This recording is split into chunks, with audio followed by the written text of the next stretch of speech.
All right, I think we're going to try to get started right on time because we have a lot to talk about, as you can see. So thank you all for being here.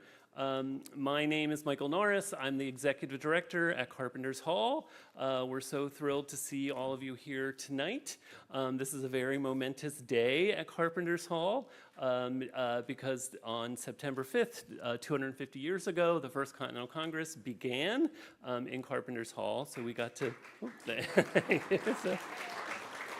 we commemorated that moment earlier today with the U.S. Postal Service, who has just issued a new stamp in honor of that anniversary. So, and then tonight we get to celebrate another anniversary around the Congress, which is Jacob Duche's first prayer, which you'll be hearing more about very soon. So before we dive in, we have a special guest with us this evening, the congressman who represents this district, Brendan Boyle, who's going to say a few words and read a special statement. So, Congressman.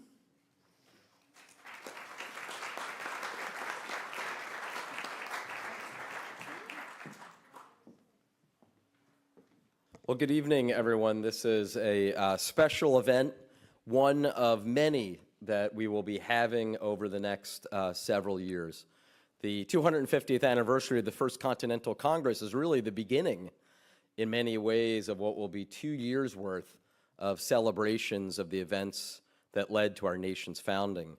And I apologize to Mike, he's heard me say this before, but I would point out that had the First Continental Congress reached the conclusion that the Second Continental Congress ultimately did, that instead of every year celebrating our nation's independence in 95-degree heat and humidity, we would be getting to enjoy our Independence Day in this beautiful weather, but we soldier along.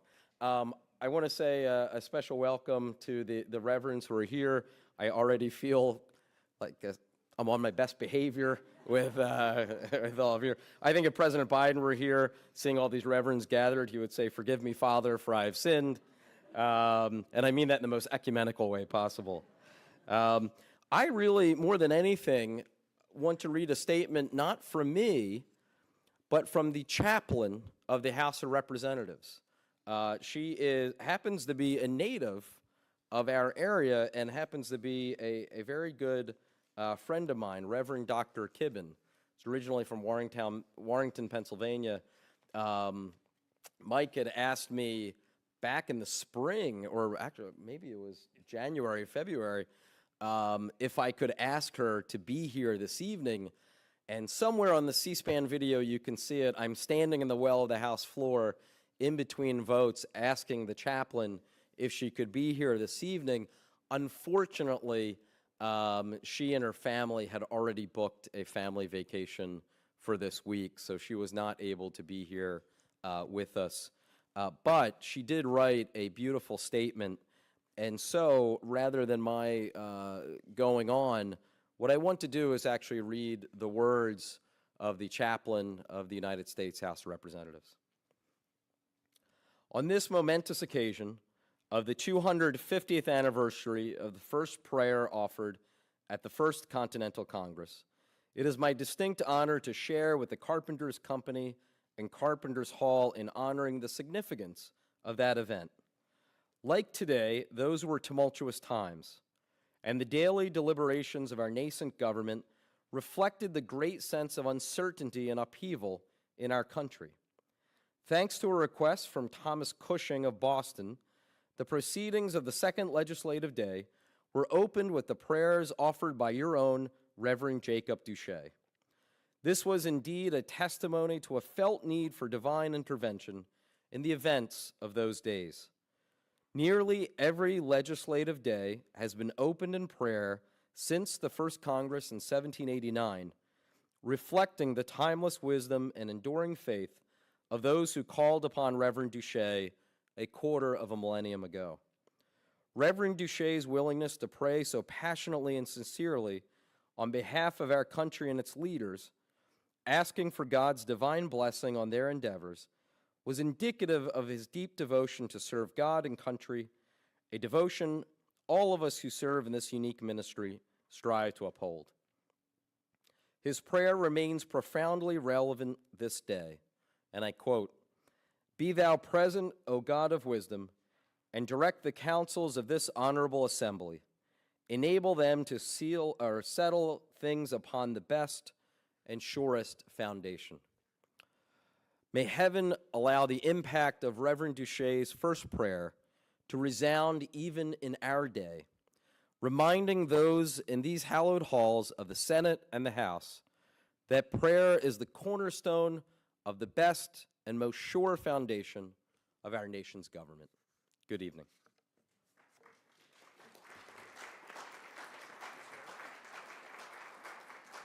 All right, thank you, Congressman. So next we're going to get a little bit of historical context for our discussion.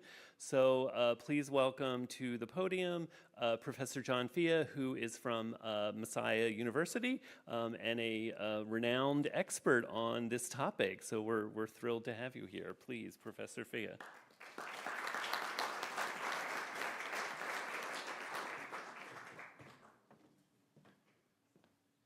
Thank you, Michael.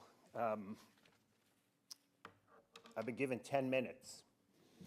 By some reports, that's how long Jacob Duche's prayer actually was, 10 minutes, by at least some of the members of the Congress who wrote about it. So as has already been mentioned, 250 years ago, representatives from 12 British colonies, Georgia had some issues, which we won't go into, gathered at Carpenters Hall to respond to the Coercive Acts, a series of laws passed by Parliament to punish Bostonians for their participation in the destruction of 342 chests of East India tea in Boston Harbor the previous December. On September 6, 1774, that would be 250 years from tomorrow, Thomas Cushing of Massachusetts moved that the group's daily meeting be opened with prayer. Formal objections to Cushing's proposal came from John Jay, one of the most devout and theological orthodox members in Carpenters Hall that day, and his fellow Anglican John Rutledge of South Carolina. These men argued that such a prayer, quote unquote, as proper as the act would do more to divide the members of Congress than to unite them. John Adams later described a room full of, quote, some Episcopalians, some Quakers, some Anabaptists, some Presbyterians, and some Congregationalists, unquote. How could they agree on the proper method of prayer? Jay and Rutledge wondered. Would they be willing to listen to a prayer from a clergyman who did not share their denominational affiliation? The problem was solved quickly when Boston's Samuel Adams, a Congregationalist with what might be called a decidedly evangelical bent — he loved the First Great Awakening and George Whitefield and those kinds of people — supported Cushing's motion, declaring, quote, "I am no bigot. I can hear a prayer from a man of piety and virtue who is at the same time a friend of his country," unquote. Sam even suggested the right man for the job.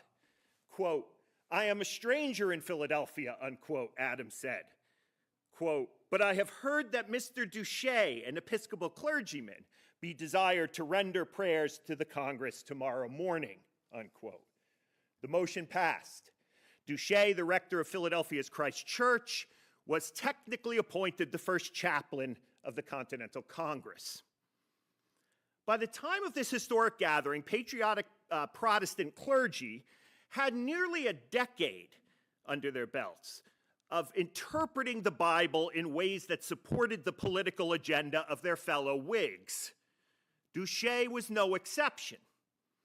Psalm 35, which happened to be the Psalter for this particular day in the Book of Common Prayer, was a perfect, quote-unquote, passage for the moment, and Duche read it before Congress. Quote, this is Psalm 35, or at least a part of it. "Plead my cause, O Lord, with them that strive with me. Fight against them that fight against me." Let me pause here and say, try to imagine these words being uttered in a revolutionary context, right? "Take hold of shield and buckler and stand up for mine help. Draw out also the spear and stop the way against them that persecute me, unquote. Again, using the Bible to promote political agendas is nothing new in our country today.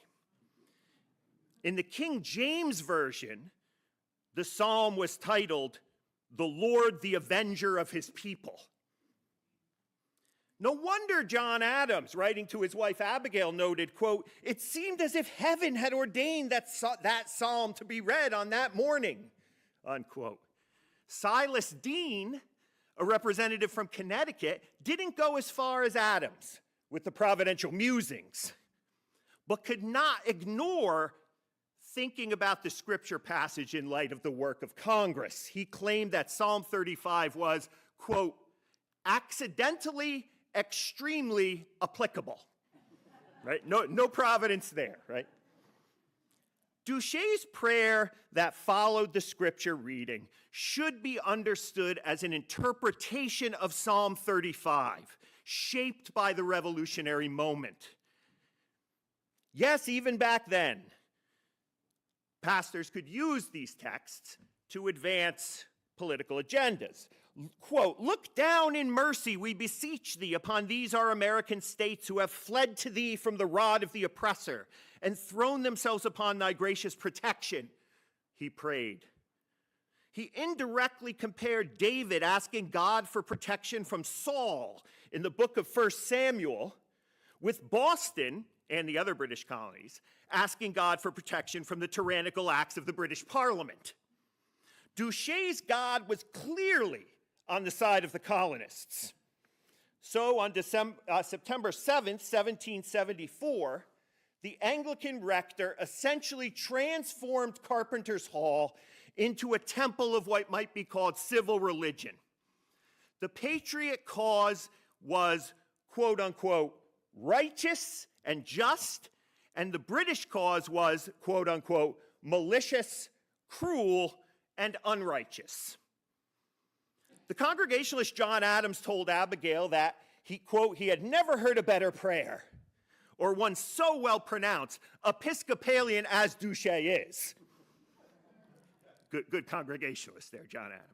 He added that even his own pastor, Dr. Samuel Cooper of Brattle Street Church in Boston, quote, never prayed with such fervor, such ardor, such earnestness and pathos, and in language so elegant and sublime for America, for Congress, the province of Massachusetts Bay, and especially the town of Boston, unquote.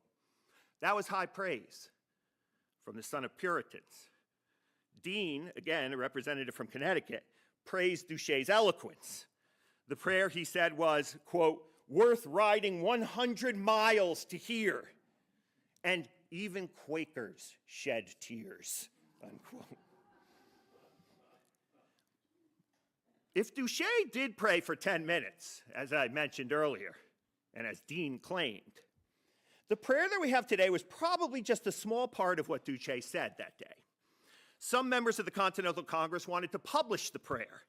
Again, this assumes that Duche either had a text or someone in the room was writing down every word as the clergyman spoke, which was not really that good if you're supposed to bow your head and, maybe close your eyes while you're praying.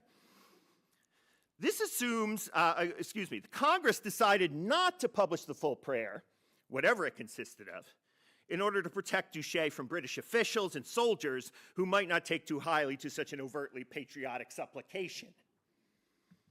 Now, I'll close with this. 2 postscripts here are in order as we reflect on the 250th anniversary of Duche's prayer. First, Duche did not remain a patriot for long, if he ever was one to begin with. Though he was willing to pray at the First Continental Congress, he never fully supported American independence. He viewed the patriots, especially those in his home state of Pennsylvania, as too radical. Again, this is some new scholarship within the last 10 years, which is really interesting that I'm drawing from. From his post at Christ Church, Duche saw newly elected backcountry Presbyterians regularly and violently attack Tories and political moderates when they arrived in the city. These men, who Duche did not believe were smart enough to hold office in the Pennsylvania State House, or what we now know today as Independence Hall, drew up a state constitution that actually, quote unquote, actually, opened up the voting rolls to non-landholding men, including free blacks. All of this was too much for the moderate Anglican pastor with a reputation for building bridges between religious and political differences and not tearing them down.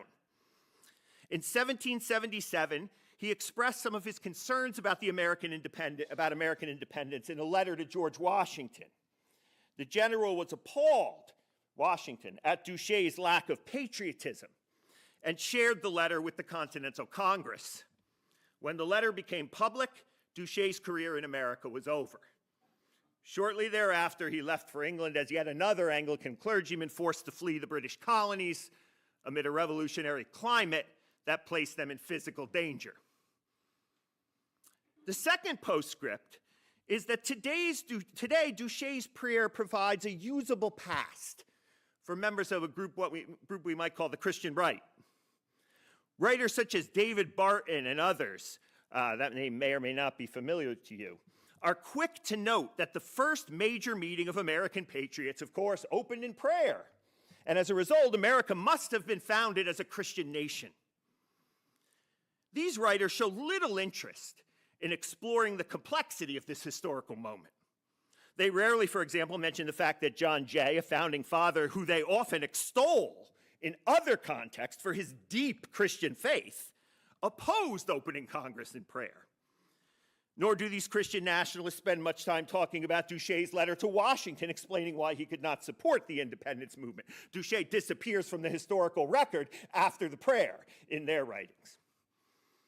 Some Christian accounts, Christian right accounts, wrongly suggest that Duche led the members of Congress in, this is literally a quote, a 2-hour prayer meeting inside Carpenters Hall.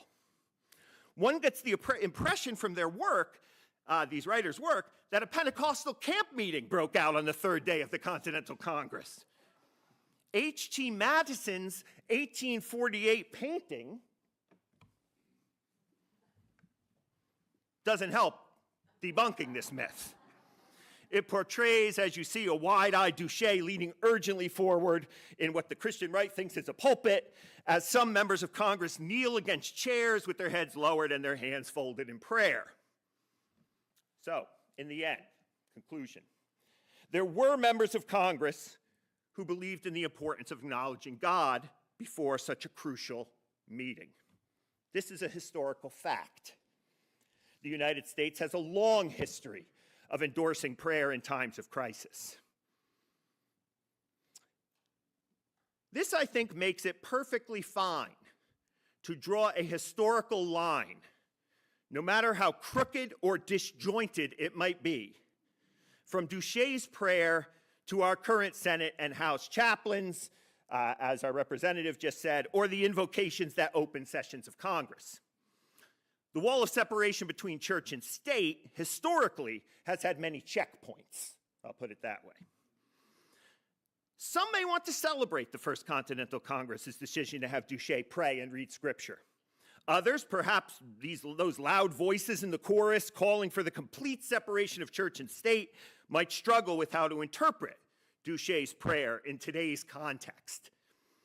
But as we process the meaning of the American Revolution during this 250th anniversary season, and think more intentionally about how the founding shapes our current moment, it is important to remember that prayer was important to the nation's founders. And we, as 21st century citizens, must come to grips with what that means. I think that this is what the members of the clergy here today are committed to doing, and I'm thankful to be part of the conversation. Thank you.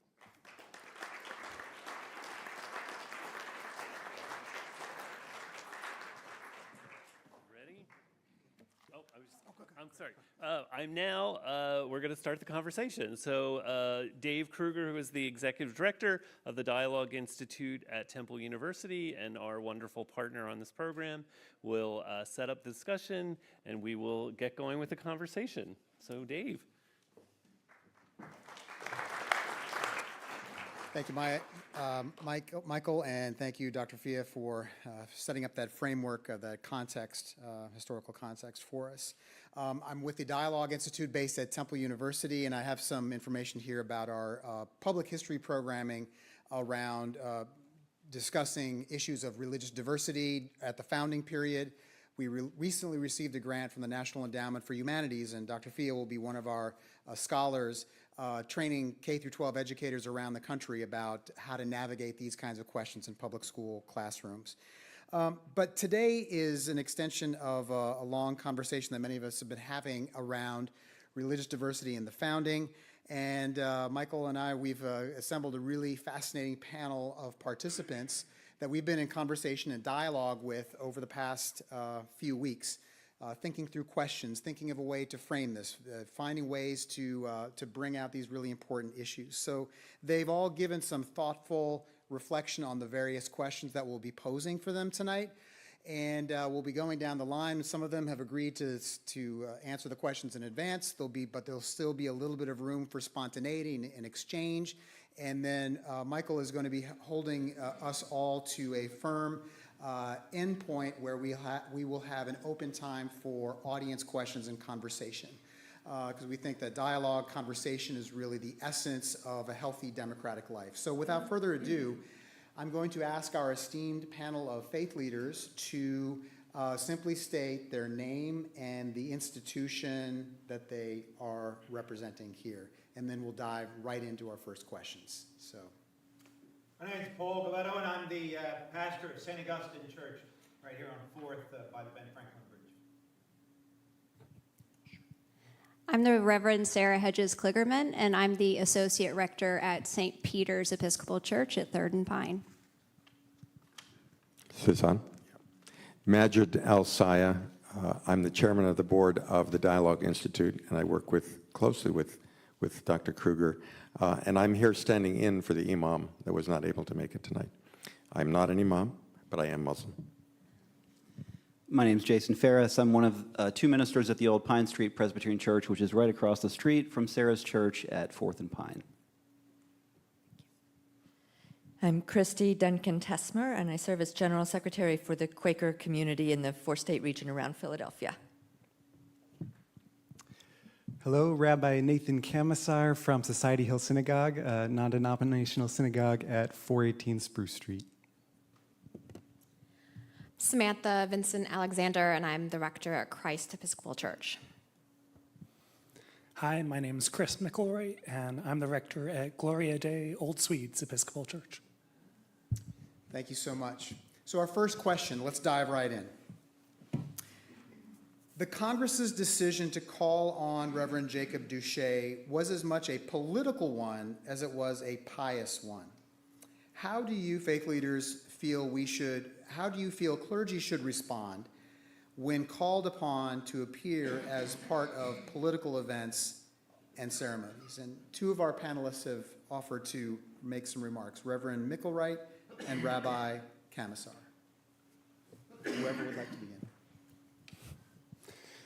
Thank you. So I think that this is something that should be treated with a lot of caution, and I really see 2 dangers here, one of which John referred to, that in the objections to the initial motion for prayer, that this can be divisive, this can be exclusionary. There are people that are not going to share someone's religious perspective. If you're standing up to pray, then you have to be aware of who are the people that are not going to welcome that voice. And the danger of offense is a real danger.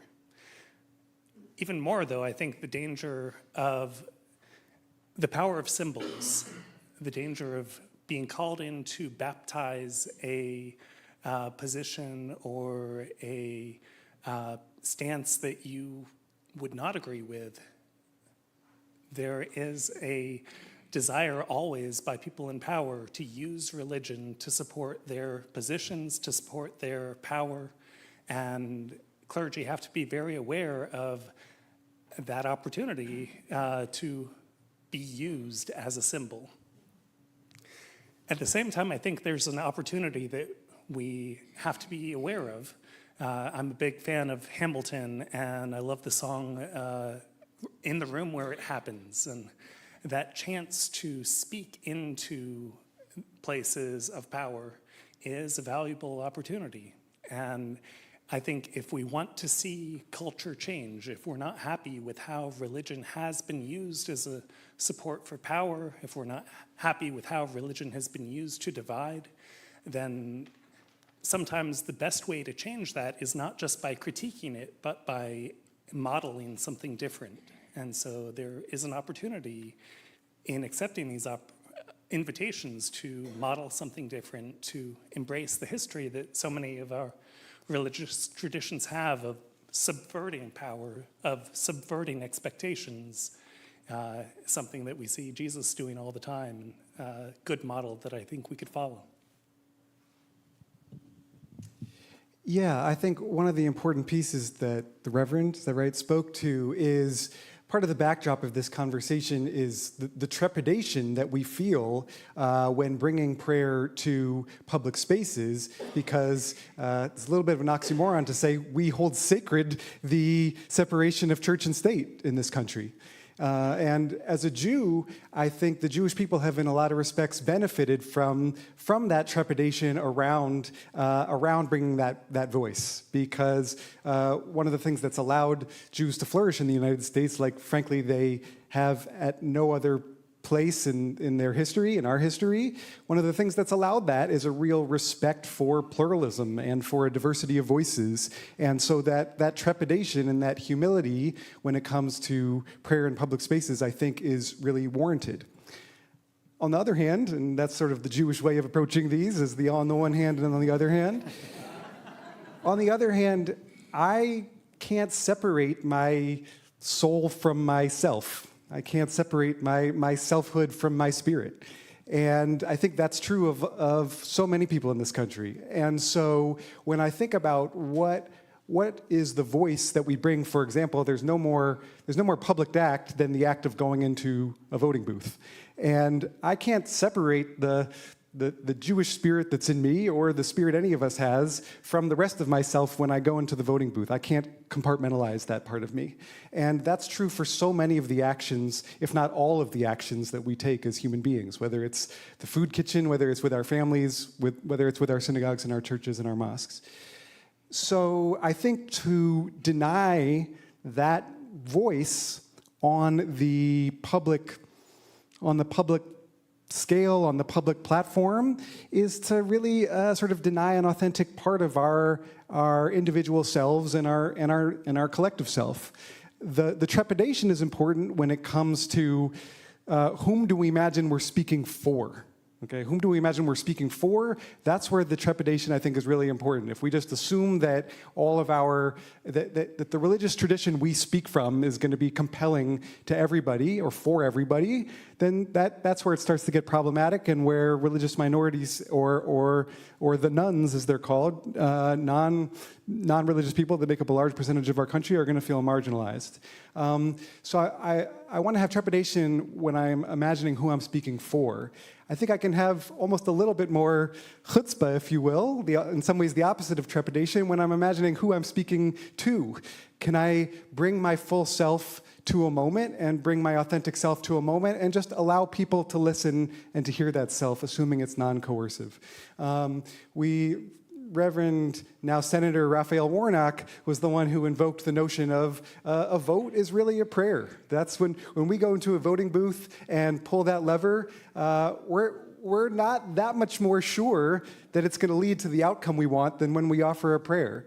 And at the same time, those two are so intertwined for us. And so to deny that part of ourselves, that spiritual part of ourselves, when we're holding space in public, I think is a missed opportunity. Thank you so much. Unless there's a desire to jump in by anyone else, we'll move on to the next question. All right. Question number 2. Duche would later claim that he had never supported the independence movement and had only agreed to the chaplaincy in the hopes of acquiring, quote, favorable circumstances, unquote, for his church. In your experience, Was he right to make an uneasy political alliance in the interest of his community's benefit? How should faith leaders balance engaging in political life, but also maintaining the integrity of one's own faith community? Two participants requested to address this, Christy Duncan Tesmer and Reverend Samantha Vincent Alexander. Thank you. I'm a little sensitive of this question as I am one of the successors of Jacob Duche in my current position. I think that he was in a very difficult position, and he was representing a divided church as well as a divided denomination at the time. One of the legendary pieces of our history at Christ Church is that the day of the Declaration of Independence, the clergy gathered and they struck out all of the references to prayers to the royal family in our Book of Common Prayer. We would have been the Church of England, the King George would have been the head of Church of England, and therefore it would have been good and appropriate to pray for them until that moment. And so Jacob Duche did the right thing. He brought the leaders of the congregation in together and asked them what they should do. And to him, there were two options. They were to either close the church or to remove those prayers. And so the vestry, that's like the leadership body of the congregation, they elected with the clergy to strike those prayers. But when the story has been told to me, it was because we were revolutionary. But in the minutes, it says, for the peace and well-being of the churches. Because he knew that was the only option, was to strike those prayers if we didn't want the church probably burned to the ground. And when the British occupied Philadelphia not too soon after, they put the prayers back in.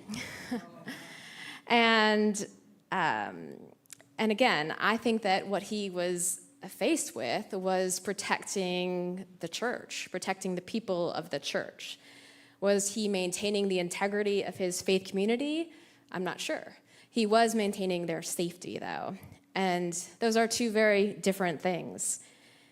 I don't think it's fair to decide whether he was a traitor or a patriot. I think he was a pastor. And he was consistent throughout the whole ordeal in protecting his church. And I think that as Christians, as pastors, we are still called to do that. And that's tricky sometimes when we're trying to protect the church, the institution, versus actually preaching the gospel message. And that, for me, is something that I struggle with all the time. And so that's the question to me. How do we hold fast to the message of the gospel, loving God, loving our neighbor, while also creating a safe place for our community, which has many diverse opinions?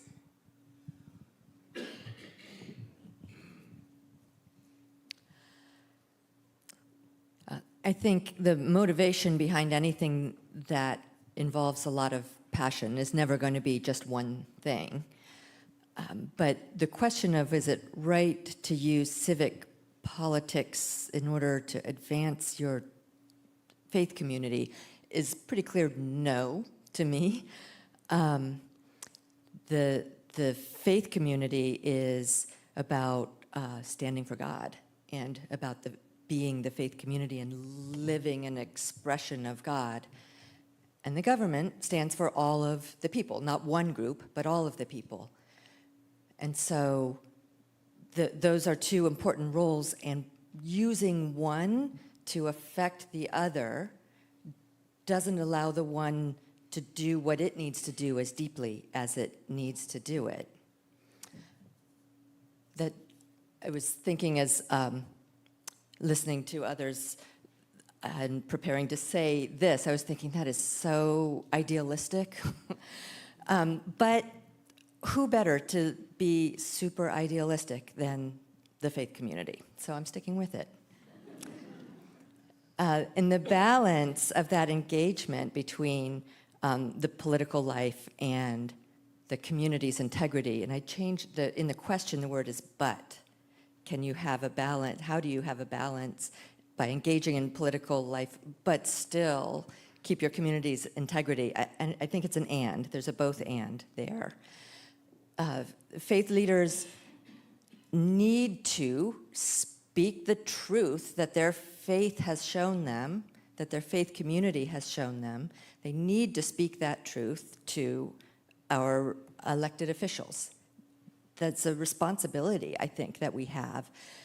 We need to advocate without ceasing for what we know is right, for caring for our children, for being a place where people can live and have the basic things that they need, and to be safe, and for their families to be able to thrive.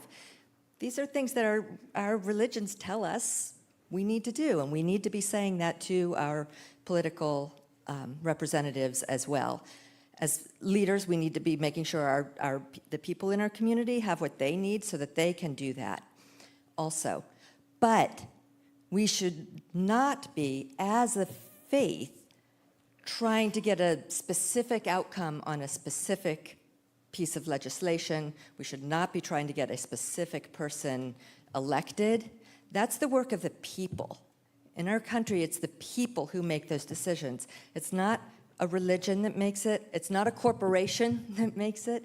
We shouldn't be doing those things. We need to be empowering our people to be doing those things. And that's where the line is. And I think it's really interesting that that makes sense in terms of my faith, and it's also what the IRS says. Any other panelists care to jump in on that conversation? I do see a transition into the next one. Yes, please. Just before we move away from talking about Duche specifically, I think thinking about Duche's context as, I'm going to put it in contemporary equivalent, and I'm looking at historians. If I do it wrong, you can just correct me. But, you know, we're moving into a presidential election this November. Regardless of who is elected, my church is not going to be closed. The prayers are not going to change. And I think it's just worth noting that Duche, by way of the governance of the Church of England, was both very isolated from those who would be able to give him counsel, namely his bishop. And you mentioned that there was this decade of them trying to grapple as clergy people with how they apply their scripture and tradition to the current context that they're in. So I just wanted to kind of make explicit, I think Duche's context is really different from the ones any of us serve in, just in terms of who his boss was terribly wrapped up in what the revolution was moving towards. So I just wanted to name that. I also, before we move away from that historical moment, want to lift up within the Episcopal Church that Jacob Duche was not the only leader trying to navigate this. And we have other examples that I also think are worth knowing about, including William White, who came after Duche. But in particular, I wanted to lift up Absalom Jones, who was the first Black American ordained in the Episcopal Church. And he petitioned Congress to outlaw slavery 2 different times. He preached a famous Thanksgiving sermon, giving thanks for Congress passing that legislation. And so I think we have these other examples of how clergy people chose to engage and to understand both their faith identity and responsibility and their civic life. So I just wanted to name those 2 things. Terrific. I think that sets us up well for the third question. Teach us a little bit about what guidance there is from your traditions regarding the life of faith and political involvement. You've given us some hints so far, but I know Reverend Ferris, Father Paul, Reverend Samantha, and Christy, I think all 4 of you said you'd be interested in speaking to it, but any of you are welcome, so the floor is open. I'll jump in since you mentioned my name first. And I just want to say what a pleasure it is to be here. And it was just, I've been thinking, first of all, what a privilege it is to be on this panel. I'm learning a lot tonight as my colleagues speak. But also how extraordinary it is that this first prayer that we're talking about happened, 200 yards from here? It's just so amazing that we walk every single day on these streets where all this history happened. So I am here partially as a cheerleader for my Presbyterian tradition, which has, I think, a pretty interesting role in the Revolution. And so if I sound like I'm bragging, I am. And if John Fea, you can correct me later in private if I say anything that's not correct. But the Presbyterians had been dealing with British tyranny for a long time, and they really didn't like the English crown. They'd been dealing with them in Scotland, they dealt with them in Northern Ireland, and then when they got here, found out they were continuing to deal with what they called the tyranny of the English. And so 40% of Washington's troops were Presbyterians. And apparently in Britain, when this war was starting, the common phrase to refer to what was happening over in the colonies was, "That's the Presbyterian Rebellion." And I think in a couple of ways, well, first of all, I should just say that, I think we agonize over, separation of church and state now, and even the smallest kind of infringements are given attention. But when I read the history of what people were doing and saying in the 1760s and 1770s, it's pretty shocking how overtly political a lot of these ministers were being. So one of our first ministers, George Duffield, there's a story, he was extremely pro-independence, and there's a story that he wanted every single person who possibly could to serve in the military and to fight for Washington. And one day he looked around and he saw a lot of young men in the congregation. He walked out of the pulpit, he went down on the floor, and he said, "There are too many able-bodied men here. I want you to leave right now and go sign up to fight." And I think a couple of things, when I think of just speaking purely from my own tradition, a couple of things that I think are noteworthy that I think did sort of influence in some way the development of the United States government. And John, I would love to get your feedback on this as well. But the first is that Presbyterians did not have a very high view of human nature. They had a very clear-eyed sense that human beings are very sinful, down to the core, and if ever given power, they will absolutely abuse it.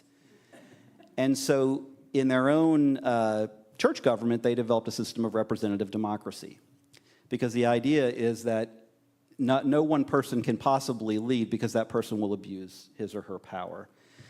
That is suspiciously similar to the separation of powers that we have in the United States government. The second thing is that Presbyterians never agree on anything. So there's a saying that where there are 20 Presbyterians, there are 33 views represented. And that also has lent itself to the idea that collectively we can make decisions better than individually. And that spirit of conversation and democratic process has always existed in our churches, and it's what we see in our nation. It's a difficult process, for sure, but those institutions have actually stood firm. I mean, I think they were tested probably January 6th, were tested possibly more than they've ever been tested, and yet they did hold. They were creaking at the seams, but those institutions did hold. So I hope that is helpful and not just purely bragging about my own background. I'm going to jump in because you said some things at the end that are where I'm starting. In Quakerism, it starts with the individual having an experience directly with the divine. We don't have clergy because all of us have that access and do that ourselves, and we need to live from that place of connection with all the choices that we make in our lives, and you need to do it with accompaniment. You can't do it on your own. You need to have other people that are holding you accountable and that are helping you test what you're thinking so that you don't mistake your own ego for God. So that I think so that leads to many people within the Quaker faith are very politically active. It's part of how it is part of their faith. In order to being lobbyists, being active politically is part of their expression of their faith. We actually approved a policy in the community not too long ago that was interpreted as meaning that they needed to cut back on doing that, and it was the biggest uproar we've had in years. So it's very important to friends that way. And in the same way, I think we need to have people from all faiths doing that in the same way that for an individual to understand better how they're called by God to be listening with the company of other friends. And then you get a richer idea. You understand more than you can as you're on your own. When we are making decisions as a country, bringing our faith perspectives into the mix is also important. It makes us understand what decisions we're making in a deeper and more complete way, as long as we're actually really listening to each other. So having that voice present with a huge variety of religious experiences is important to us.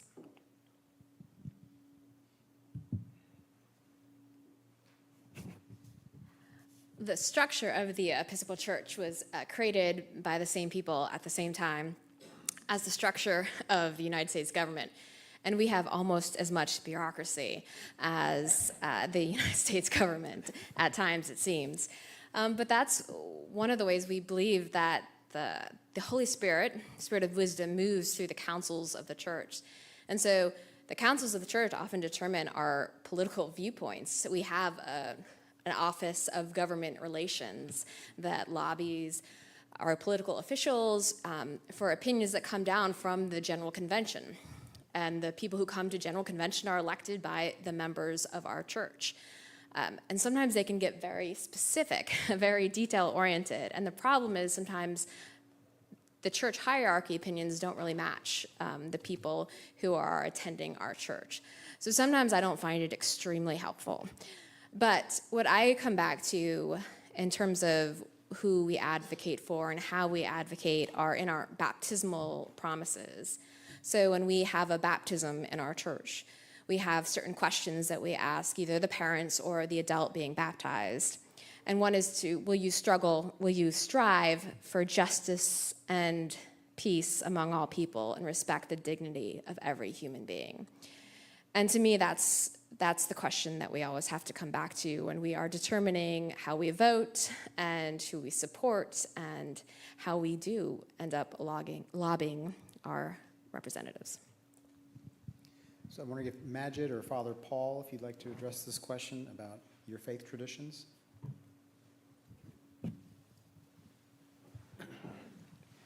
So I was born in Mosul, Iraq, the biblical city of Nineveh, and I grew up under Saddam Hussein's government. So my religious practice during that time was praying for a way out of Iraq and having nothing to do with the political system. And fortunately, I was able to get out, come to the U.S. as a teenager, came to Philadelphia. I consider myself an adopted son and very, very lucky to be an American and have religious liberty to practice my faith as I wish, and the ability to vote and be involved in the political process.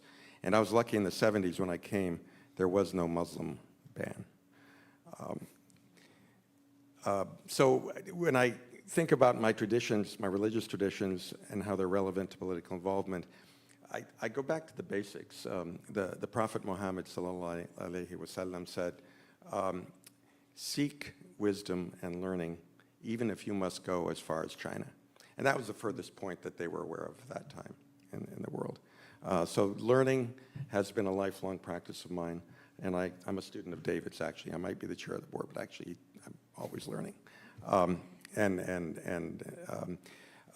But the other thought that came to mind is, as you may know, Muslims pray 5 times a day. I don't always make it, but I do some. The first verses that are quoted in the first page of the Quran and the first verses in the prayer that is quoted 5 times a day go as follows. Alhamdulillahi Rabbil Alameen, Ar-Rahman Ar-Rahim, Maliki Yawmiddin, Iyaka Na'budu wa Iyaka Nasta'in.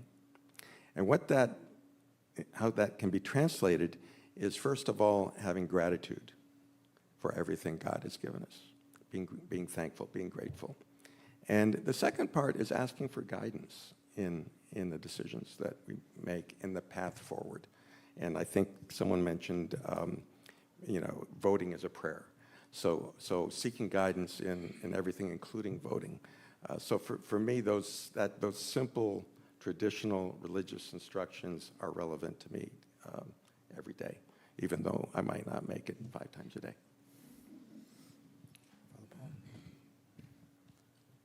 So the Catholic Church, just because it has 2,000 years of history, has been all over the place on this issue. So it's probably better just to focus on what recent teaching is. And part of what I'm saying is colored by, I just finished Robert Caro's book on Lyndon Johnson's accession to the presidency. And it was just fascinating to hear, and because I lived through it too, how there was no chance that Kennedy was ever going to be elected because they would never have a Catholic, in the government of the United States. And now we look today, and most of the Supreme Court, and Joe Biden, and all this other stuff. And what I think, where we are as Catholics, is that we are to be the conscience of the government. I think our role as ministers is to be prophetic, is to speak up for the poor, the underprivileged, to not, to challenge politicians in their duties, to not forget those who are oppressed. And we must speak up, whether it's for the LGBTQ community, whether it's for women, whether it's for the unborn, whether it's for immigrants. We must speak a message that is common to all of us. We all have this love of humanity, of creation, and to make sure that that figures into what we say and what we pray. I think prayer should be part. I was wondering if we were going to start today with a prayer, but obviously we didn't do that. And how that would work. And we must be the conscience of our government. We must be the conscience of the politicians. A statement that bothers me, and sometimes I hear in my circles, right, is that it's a sin if you vote for this person or that person. I think that's so out of line to say that. I think it's an obligation to vote, and there is no party and no politician that thoroughly 100% represents any religion or any faith. And we need to make the best decision we can based upon the priorities that we have and the kind of what makes humanity better. The next question is intended to push the envelope a little bit and see where we can go with it. It's a question about diversity in the U.S. today, but also diversity in the U.S. during the founding period, where we know that it wasn't just a Christian nation, so to speak. We know that there were Jews, there were freethinkers, deists, there were Muslims who arrived in chains on slave ships in the Americas. There were an incredible diversity of folks religiously at the founding period, but also particularly today, and this is where the question that we address to our panelists, is in a nation as diverse as it is today, including Muslims, Jews, particularly the religiously unaffiliated. If we look at public research, Religion Research Institute stats that I read the other day, 24% of Americans identify as religiously unaffiliated, many of them identifying as secular. So considering this incredible range of diversity around belief, around religion and practice, how do we best think about displays of religion by public officials? And that just kind of connects to this larger question, how best do we think about and uphold this long-standing American traditional commitment to the separation of church and state? Three of you have agreed to in advance, but perhaps others would like to weigh in. So Reverend Micklewright, Father Paul, and Majid have all signed up. So whoever would like to begin. So I think I was reminded, listening to the interview that you did yesterday, David, and separation of church and state really is for the protection of both the church and the state. And so I think it is important for us to ask the question when we see a public official doing some public religious observance, what is the motive there? Is the religion being used as a prop? Is it being used to further an agenda or to accrue power, or is it something actually authentic? And when it is authentic, that's something that actually should be protected, I think. Jesus certainly has plenty to say about don't let your right hand know what your left is doing. Religious observances are not about being a prop, but we are all, as Rabbi Nathan said, we can't separate the spiritual part of ourselves from the public part of ourselves, and we have to be authentic about that. I think best practice in ecumenical circles we've recognized is not to only look at what are the things that we all share in common, but to let everyone come with their whole selves to the table and to have an exchange where we actually recognize what are the things we share in common and what are the differences. And so I think it's a matter of holding together both the authenticity with a generosity, that religion really should remind us that God, if we believe in God, is always bigger than we'll ever understand. As someone said, no political party is perfectly representing God. And good, healthy religious practice should always move us in that direction of generosity, of really asking ourselves, what does it mean to love God and love our neighbor? And how can we do that in a way that makes space for people who disagree with us? So I'm totally committed to the separation of church and state. I'm also committed to the separation of mosque and state. So I just want to make that. We don't want Sharia. I'm okay with that.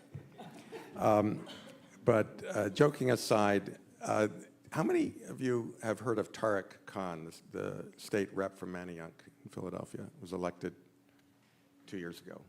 No, Tariq? He's a young man I'm very proud of. I've mentored him since he was 17 years old. When he called me first when he said he was going to run for state office, and actually my son works for him on his campaign. So we've been big supporters. So he was elected, and first day in Harrisburg, and he calls me, he said, they want me to give a Muslim prayer. I said, great, that's good, to open up the session with a Muslim prayer. And then he said, well, which one do I use? So we talked about it, and he did great. He did that. So even though I very much support the separation of religious institutions and state, I think it is good to invite our sisters and brothers who are religious leaders to give guidance at times and prayers for those that are representing us and helping them understand they need to seek the wisdom that they need to make decisions. I love the saying that you said from Sam Adams, and I hope he wasn't under the influence of any beverage bearing his name when he said that. That how am I going to be offended by what somebody prays and says? And that's, we need diversity, we need plurality, we need to hear what other people have to say. That's the only way we're going to learn, about opening our minds. For a while I was the assistant dean of arts and sciences out at Villanova. And we have to welcome hearing other people's ideas and opinions, because that's the way we sharpen our own. That's the way we question ourselves. And one of the many things that bothers me these days is the lack of tolerance in public discussion, trying to shut down speakers because we don't want to hear their voice. We need to hear how people, so that we can eventually come to the truth. That's the only way we're going to do that. It's a constant exploration. and, through government, through listening to other people. I love the discussion that's happened here tonight. I'm going to steal some of these for homilies. I'll figure them out some way. I'll get some ideas in there. But we need to be open. We need to listen. If you don't listen, you will never discover the truth. And from the ear, it goes right to the heart. And that's where all these political discussions need to happen.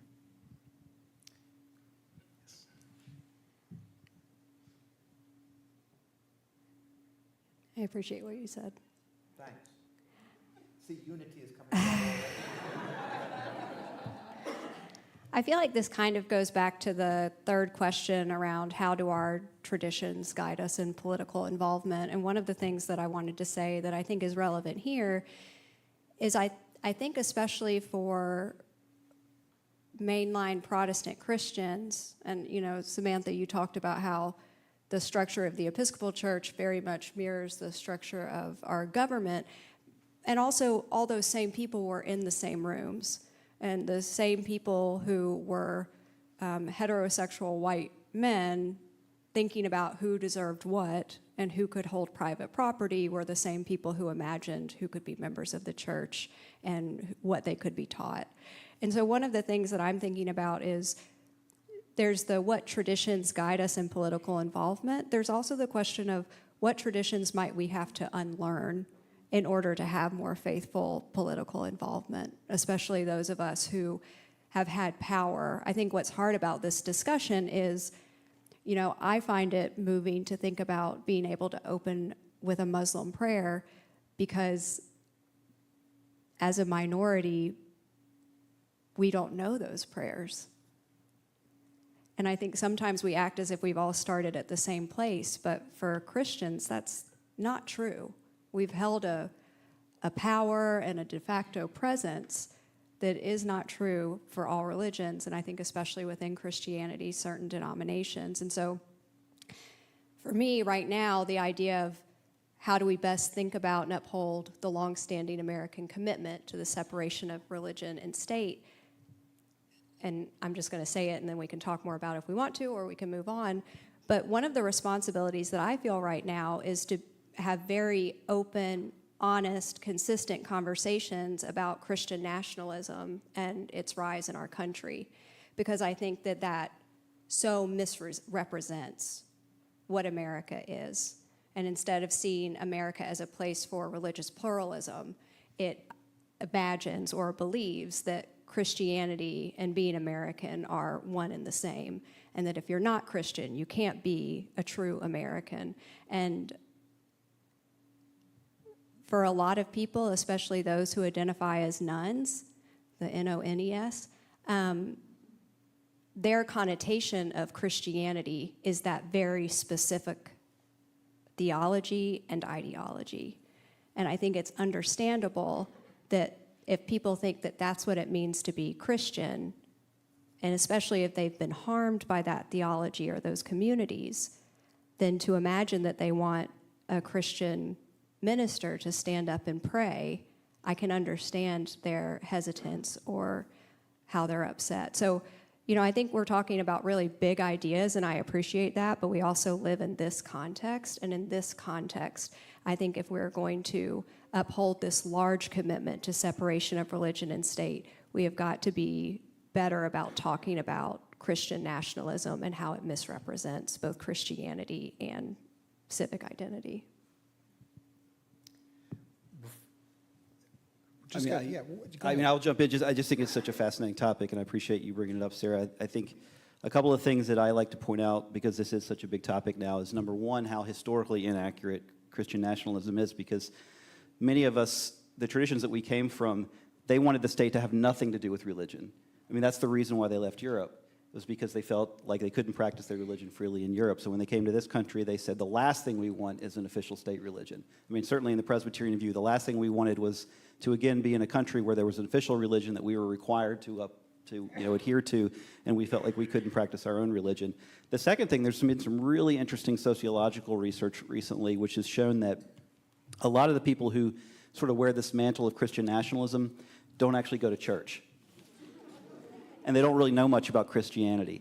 It's more of a political cloak that they wear because they think, oh, if I'm going to be this far right, join this far right movement, one of the things that I have to say I am is a Christian.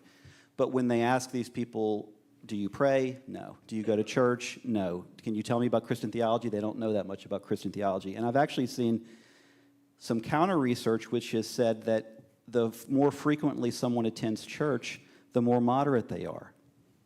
That church actually has a depolarizing effect on people, because when you go to church, you have to be in the room with people that you might not agree with. And you have to see them as human beings. And you're also united on something that transcends politics, which is faith. So. We're just a few minutes away from opening it up for audience questions, but I wanted to move to our final question, and perhaps this can be answered throughout the audience discussion. How can faith, religious leaders today contribute to a healthy, diverse democracy? I definitely wanted to make sure Rabbi Casimir had a chance to address this question to start off with, and we'll see if we have time for a couple of others. Yeah, so, I think about this from the perspective of how we go about our day-to-day lives. In the world we live in, it's so easy, I imagine, for the politicians, for each of us faith leaders, to sort of be focused on what are the day-to-day goals that we have, whether it's to get reelected or to grow our church or our mosque or our synagogue or to make sure our budget's full enough. There's a way in which we get so caught up in kind of what's right in front, the very front. The religious perspective, to me, the spiritual perspective, starts from a zoom-out place. We're coming up on the high holidays, the Yamim Noraim, the days of awe, Rosh Hashanah and Yom Kippur, which, when I tell you what the theme of it are, you're going to wonder why it is that Jews seem to flock to synagogue on those 2 days a year, because really the theme is our mortality. It is really a reminder, I hate to break this news, that we're all going to die. And regardless of what our faith tradition says about the beyond, immortality, and so forth, that's a real way to kind of focus the state of our lives for a moment, is to sit in a church, in a synagogue, in a mosque, and ponder that. And then ask, what do I do with this short life that I'm leading? And so part of the perspective that I think religious traditions bring is to kind of realign ourselves over the course of a year. We do this once a year centrally. Over the course of a year, we've had some drift from our true north. And so religious traditions, spiritual traditions, are honing voices which say, what is my true north? What are the things that are going to keep my moral compass aligned, my spiritual compass aligned, and how can I bring that out in public life? I was so struck when the gentleman who had to leave Iraq said would pray every day about, but it wasn't about politics, it was about how he just simply had to leave the oppressive state that he was under. And there's a way in which that's pure politics that have kind of created that world for you, that oppression for you, and it's the same politics that are imposing a Muslim ban. And so we turn to our religious traditions when we try and get that compass point aligned in order to, people say, well, justice is what love looks like in public. That's what we're trying to do when we kind of bring the religious perspective into public life. Yeah, go ahead. Yes. Thank you for that. I love that quote about justice. And this idea of faith as our compass. I think sometimes that we Americans have a bit of a pathology about freedom, where we always interpret freedom as freedom from something, don't tread on me. But sometimes we miss that freedom is also for something, and faith can be something that reminds us that freedom is really for the flourishing of all people, that we want to all pay taxes for schools because we actually all want to live in a society where people are educated and can think critically. And so what is freedom actually for? Maybe one last one before audience questions. Christy, did you? Or Jason? Okay. This panel has done an amazing job of keeping to these questions.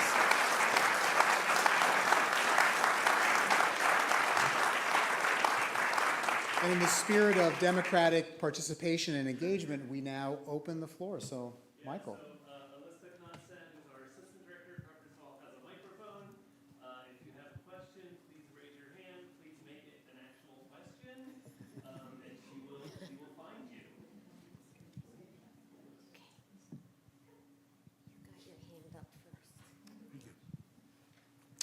I'm Bob Blacksburg. I'm a fellow congregant of Rabbi Camisar.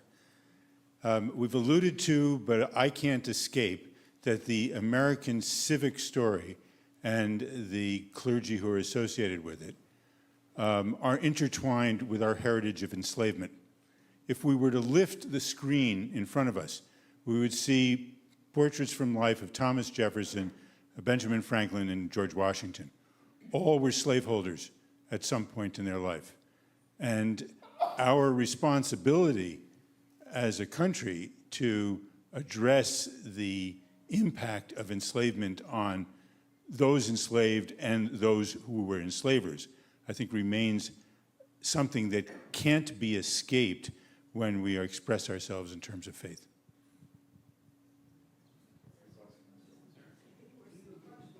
The question is how do we wrestle with that? How do we address that when we are trying to be present in this moment and making our faith as part of our lives? I will attempt to address that. Christ Church just, they started this before I got there, completed a study of Christ Church complicity with slavery. And Kay is actually here today, and she's one of the people who kind of started that project. And it did, and it's not a happy read. It's we shared it with the congregation, and they put a tremendous amount of work and research into it, and it went up to, I think, the 1800s. And right now we're kind of talking about, well, what comes next? And I was thinking about that just, before I came. I'm like, now what? And so I only have a partial question. I think one of the things we have to do is be honest in our congregations, because we're so good at lifting up stories of how we were a revolutionary church, and we are not great at talking about where we, in the Christian language and other language, where we sinned, where we really did the exact opposite of what we should have been doing in representing all people and lifting up the voices of the oppressed instead of crushing them.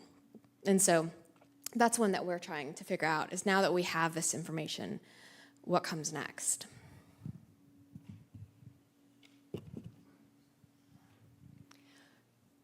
I'm trying to line that question up with the relationship between faith and government, and I don't quite have that. But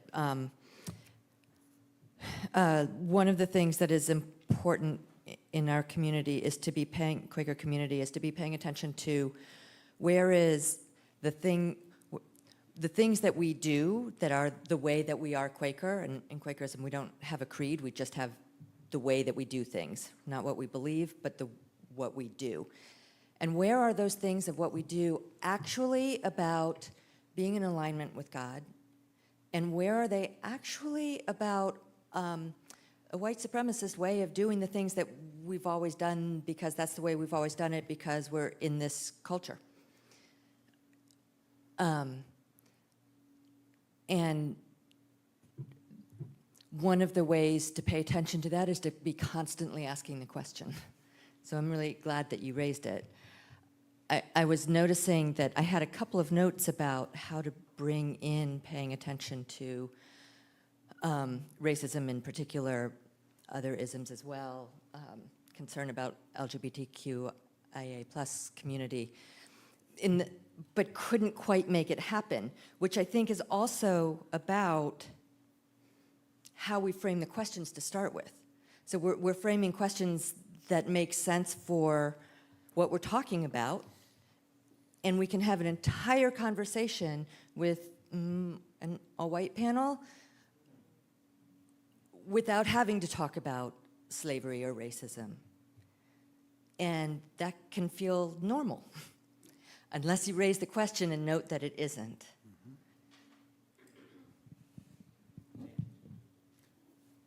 Right before I read the book on Lyndon Johnson, I read Eric Larson's book about the Fort Sumter battle. It has a great title, but I can't remember it right now.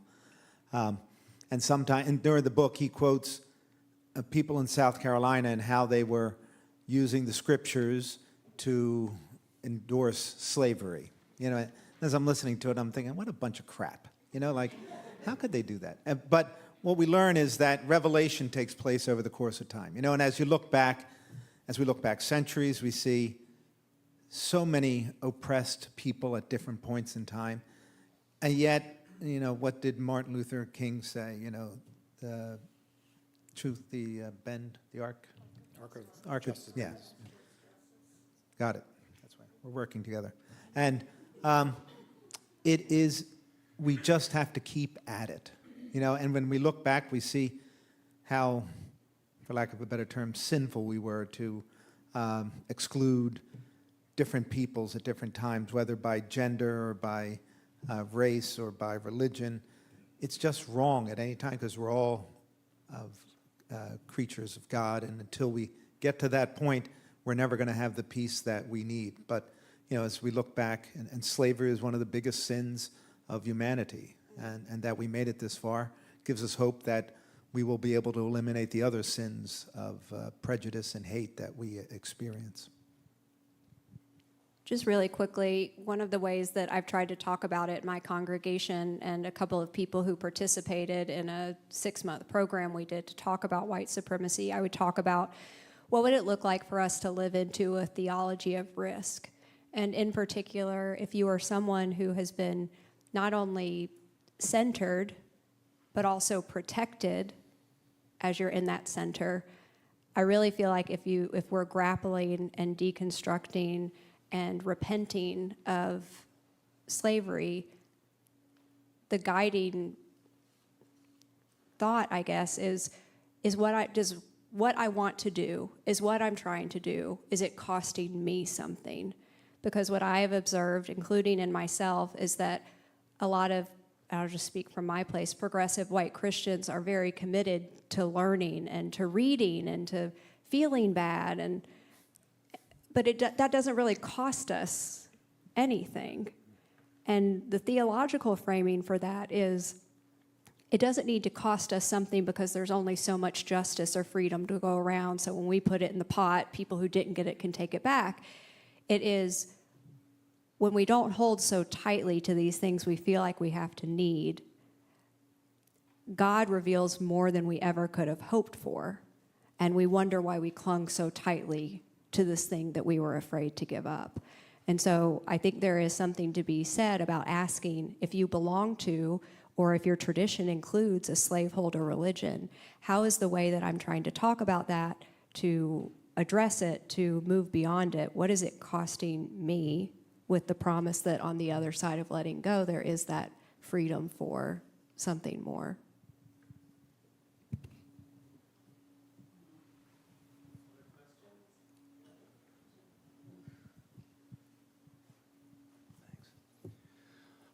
Dave Robinson, a retired Presbyterian minister. Back to Duche, trapped between protecting his congregation as a pastor and being thrown into a crucible of civic religion in a revolutionary period. How do you, as clergy, pastors, leaders, handle that tension, that crucible of choosing when to speak for justice that addresses the whole society and addressing the needs of your congregation? What dilemmas does that bring up? Because it seems Duche was caught in that dilemma.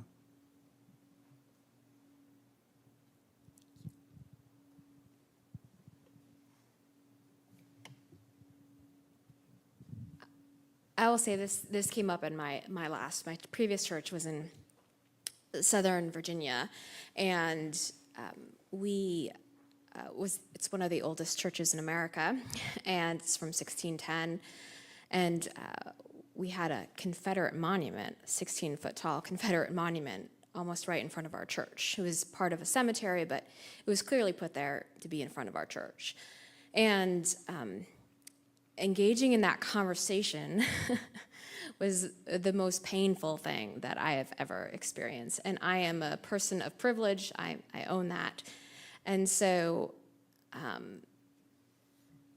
think, and for me, I had to leave after that because I knew that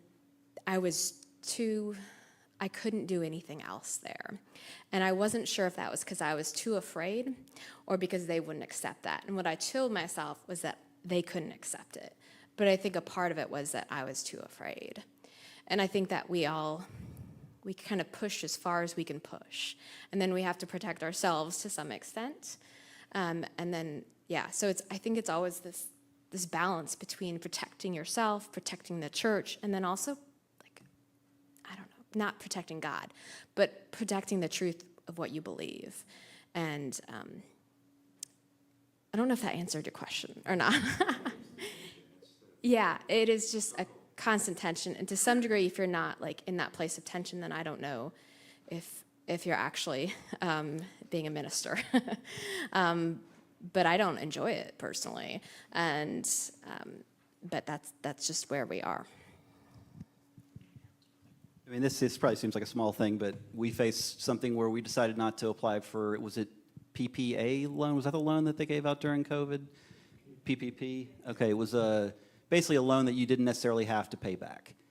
And we could have gotten it. We knew we could have gotten it. It would have been a large amount of money. But then when we looked at the requirements, it was pretty clear that we shouldn't have been applying for it because we didn't really need it.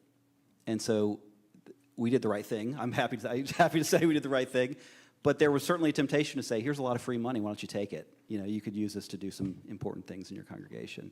I don't know if that answers your question, but I think little things like that happen all the time. I was also thinking about this in terms of my first career as an educator. And I went into teaching thinking about how my favorite teachers were the ones who pushed me the hardest. And so I went in thinking, I'm going to push my students really hard and challenge them all the time. And I found that my students didn't respond well to that. And I really had to readjust and to figure out how to love my students and how to support them, because it was when they really felt supported and accepted that they actually could grow. And I've taken that into ministry and saying, okay, if I want my congregation to be challenged, I need to first make sure that they know that they are loved and they're accepted for who they are, because that's always going to be the foundation for real growth and real change.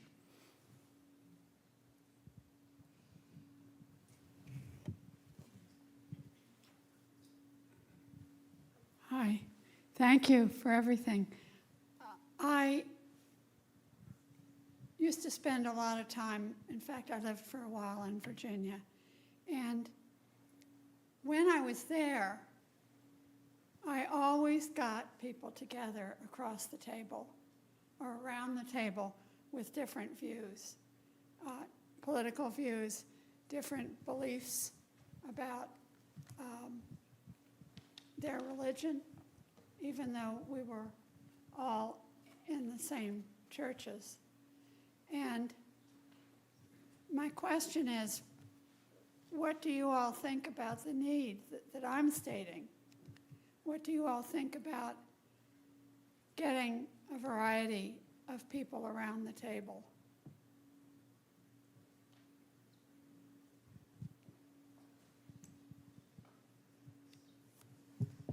I agree. Yeah, I was going to say. I think it's a very important thing. We do become so preoccupied in our own spaces that, I've never met any of these people who are not in my denomination, and we're all pastors. And so, yes, is it needed? Absolutely. But anybody can start that, though. And that's the great thing, is I think sometimes people assume that the pastors have to start those conversations, but it doesn't have to be. So the University of Pennsylvania has had troubles on campus over the past year. And today, the university announced that it was opening an Office of Religious and Ethnic Inclusion to really try to build community on campus. So to your point, is that possible? They're going to try at Penn, where they've struggled deeply with the challenges there. My college did that too.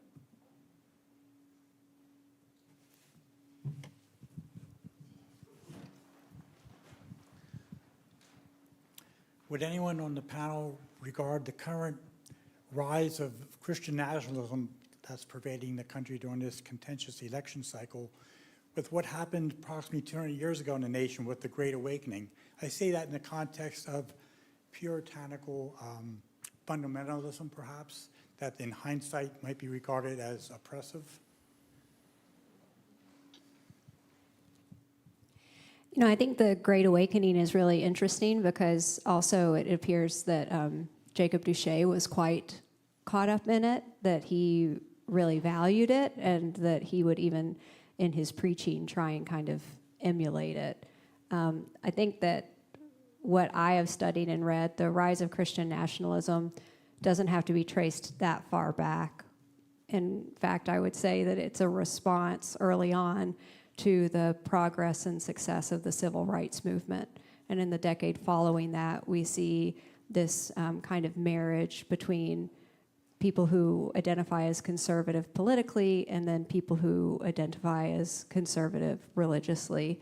There's a good documentary called Bad Faith that you could talk about how that then kind of gets formed into like formal alliances, formal organizations.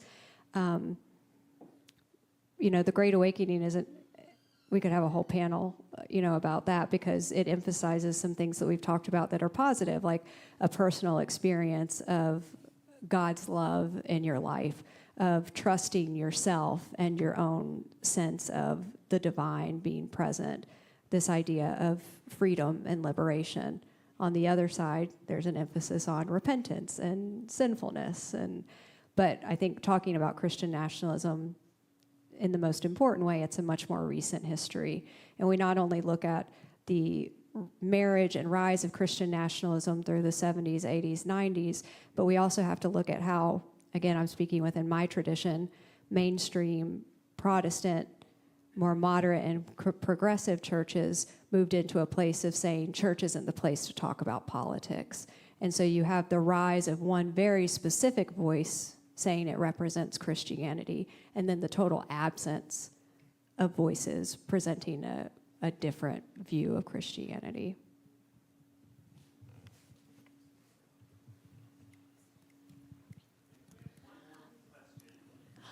Good evening, and thank you each very much. But what impact would you say that Christianity did have on the framework and the context of the liberties that were put into law in America? I mean, what other religion has ever provided or been the foundation of the things that we have come to appreciate and to know in America, even with our flaws? And no human endeavor is without evidence of our mortality. But to what degree did Christianity influence the outcome? To a huge degree. The reason, the origin of freedom to express your own religion, freedom of religion in this country, comes from the Charter of Privileges, which was a founding document of Pennsylvania, which was based on William Penn settling this as a Quaker space and wanting it to be one where anybody could come and practice their own religion. And that came from the religion, that prompt to do that. It is baked in all the way through. The conversation earlier, the observation earlier that the governance of the Episcopal Church was growing at the same time as the governance of our country.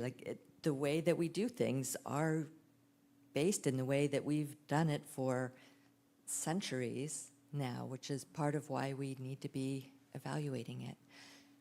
And real quick, since I have the mic, I'm going to just jump in and say, a couple of times I said a challenging thing about the questions, and I want to just be clear that these aren't questions that were came from Carpenters Hall, but that we were involved in, that I was involved in. So I was also challenging my own self on that. But since I did it twice, I felt like I better say something about that. I'll just jump in. Are you familiar with the historian Tom Holland? So Tom Holland is an English historian who wrote a book about the history of Western civilization called Dominion.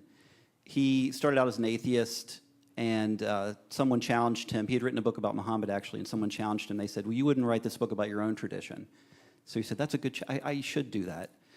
And he wrote a book, and he did research for several years, and he came to the conclusion that all of the secular values that he held precious, human rights, this crazy idea that human beings are equal and should be treated with equal rights, that those absolutely came from a Christian tradition in the West. So I think my answer to that, and I say this very humbly, but my answer to your question is, do the values that we all hold dear come from a Christian West? Is where else could they have come from? And the more challenging part, I think, for a lot of people today is even secular values, if you look deeply enough, are very strange in world history. It's very strange to say everybody's created equal, and women should have rights, and gay people should have rights, and the individual should be autonomous. That's a very strange historical notion. It doesn't really exist in other places in the world. And so I think, from my reading anyway, and I'm not a historian, maybe John Fea could help us with this question as well, but the underlying assumptions of liberal democracy, the only place they possibly could come from was the Christian West.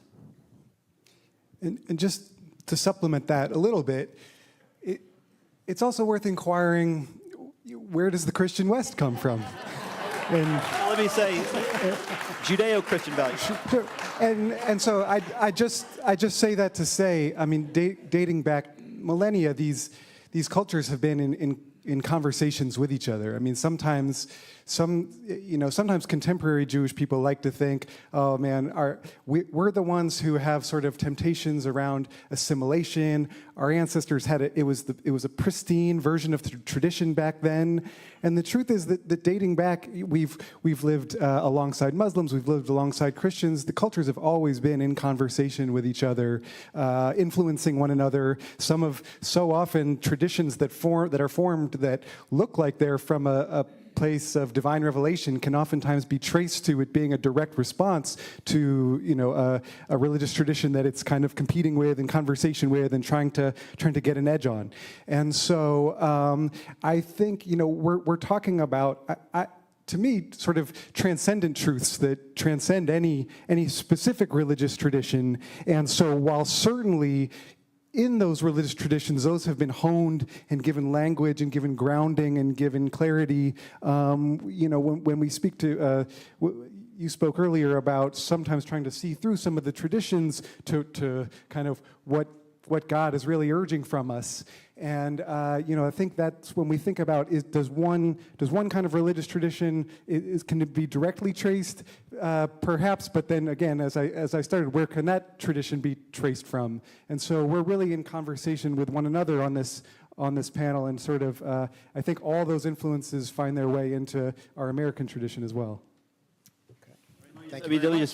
Just say, just as a corrective, Tom Holland would say that all of these values come from the book of Genesis, and the Jewish tradition, which was repackaged by Christians and then sold, it's kind of spread through the world. But so I didn't mean to exclude, certainly did not mean to exclude the rich tradition of Jewish ethics. And those conversations are also informed by the influence that Muslim tradition had in Jewish spaces. And, obviously we haven't even brought into the table some of Eastern tradition, but to me, all of those are kind of tapping into something that kind of that transcends the human experience. Right. All right, well, thank you all. Thank you to our panelists. Thank you, Dave, for moderating this. I will share, since this came up, Reverend Tyler from Mother Bethel had agreed to be with us this evening. As you may have seen in the news, he was recently appointed to a national position in the AME Church, so he wasn't able to make it, but I just thought it would be important for you all to know that. Finally, on Saturday at 11 a.m., we will be doing a reading of the actual first prayer. So if you would like to hear that, please come to Carpenters Hall. It's free at 11 a.m. on Saturday. We look forward to seeing you there. And thank you all again for coming, and enjoy your evening.